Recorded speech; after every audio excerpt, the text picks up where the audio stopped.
Hey, Mrparka here to review a new release from Arrow Video USA. This is a Blu-ray of the 1988, I believe, classic from Hank Henenlotter, Brain Damage.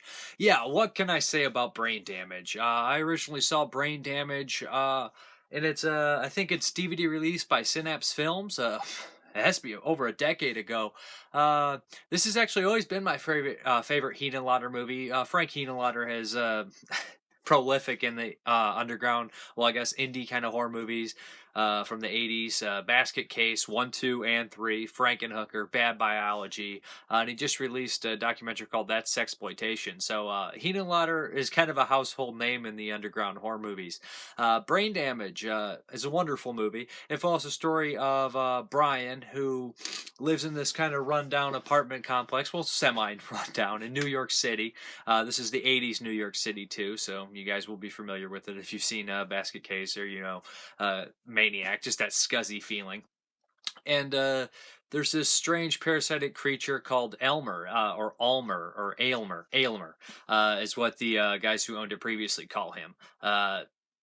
And he latches onto you and gives you a drug that gets you hooked. And then there's this parasitic relationship where you need him to get you the high or you get sick, and he needs brains from people. So essentially what happens is he gets you really high and you go out and he kills somebody, and there's this relationship where he pretty much controls you. It's a big allegory, for addiction, and it works really well in today's society with a big heroin epidemic, which I don't think probably ever went away, but skyrocketed as of late. And it has this weird punk aesthetic and this New York feel, and it looks great. There's lots of colors in here, which you wouldn't think gritty, sleazy New York. You're not going to think bright blue colors, and really imaginative special effects and lighting techniques and crazy, surreal moments of drug-induced hallucinating stuff. Yeah, that's why it's such a great film. It has a lot of zany moments and weird characters, and Aylmer is just an amazing villain. He talks and he sounds really smart. He's lived for hundreds of years, so he's picked up all these nicks and habits, and he's just a great character. He looks very phallic, I'll say that, and everybody knows that.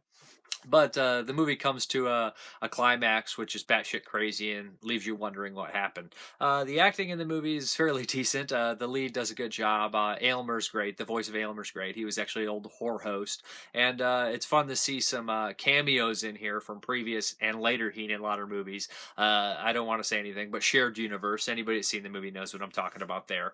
Yeah, it's just a lovely movie. It's shot well. It's got a good score. It's got a punk aesthetic. It's got a New York feel. It's just one of those movies that's really scuzzy and dirty, but it has the fantasy elements of the 80s, which are big and imaginative, but it's also got that kind of downbeat kind of feeling of the 70s as well. Is just one of the only directors that kind of pull off this kind of this kind of feel. But he's just one of the best, I think, and one of those unique guys. When you put in his movies, you say that's a Frank Henenlotter movie. The special features on here are abundant. There's about a 50-minute making of, which doesn't have Frank in it, but it has a bunch of the other players in here. The director of Slime City worked on this movie. Gabe Bartalos, who directed movies of his own, Skin Deep and whatnot. So all these guys worked on this movie, and they create this story about how there was tons of guys from the Basket Case crew, from the Slime City crew, and from the Street Trash crew, all coming in here, which are like three, the most popular scuzzy movies from New York City, as the director of Slime City says. And it's funny that all these guys come together in this crew to make this wonderful movie, which is one of the best of its kind. There's also other interviews in here, which is Gabe Bartalos about special effects, the guy who did the optic effects in here, which I think all look great for the time, except great for the time, and they all hold up today amazingly. Some of the stuff is miniatures that you don't even know is miniatures, stuff like that. One of the scenes looks a little dated, but I believe it was because they're rushed on the subway. But I still kind of love it. It's very organic and has a lovely look to it as well. But there's tons of interviews on here. Interviews with the still photographer. There's a new commentary on here. I just love hearing Frank Henenlotter talk. He's a very interesting guy and knows a lot about film in general and making movies. And he doesn't really bullshit. He tells you like it is. And some of the commentary, he's like, I don't really know what else to say. There's a 20-minute Q&A on here. There's a featurette with a super fan who has a bunch of stuff, who actually created a tape and a CD and put it together. There's some music videos on here as well. Just so much stuff. There's one thing on here with Michael Gingold about going checking out the locations with Frank, and that's always fun. It's just a really cool because you can definitely compare how New York City looked back then to how it does now. It's just one of the quintessential 80s New York scuzzy movies. And, you know, as a huge film fan and a huge horror fan, it's something that I never got to see with my own eyes. So it's really cool to see in film because that's probably as close as I'd want to get to it.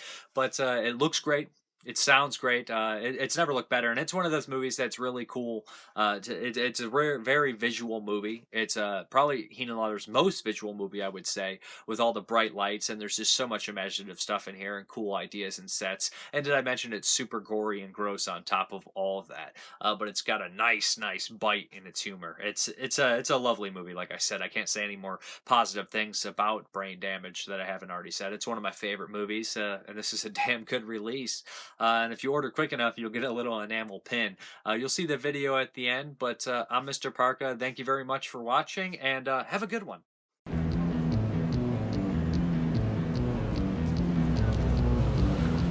It's Barbara. We have a date tonight, remember?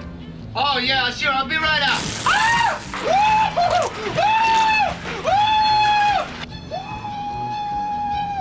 Things are getting really weird around here.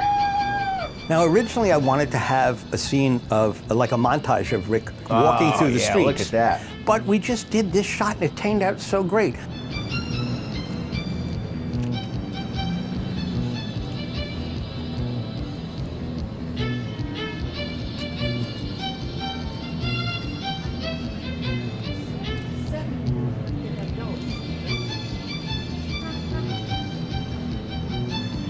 Working with Gabe has always been a pleasure because there's nobody who sees the world the same way that Gabe does. So I go on eBay and I look up Brain Damage, and then I find out there's like really interesting posters I've never seen before. Now that, oh, there's a book? There's a book?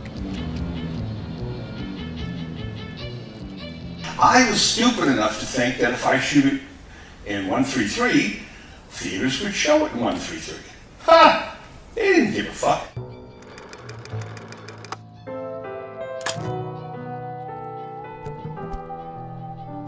Brain damage. It will turn you inside out.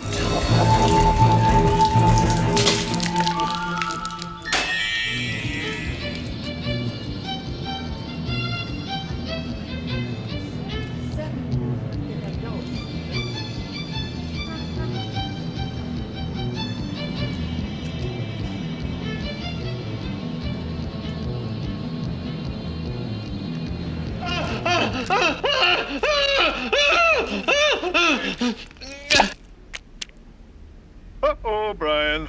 Now you're really losing your mind.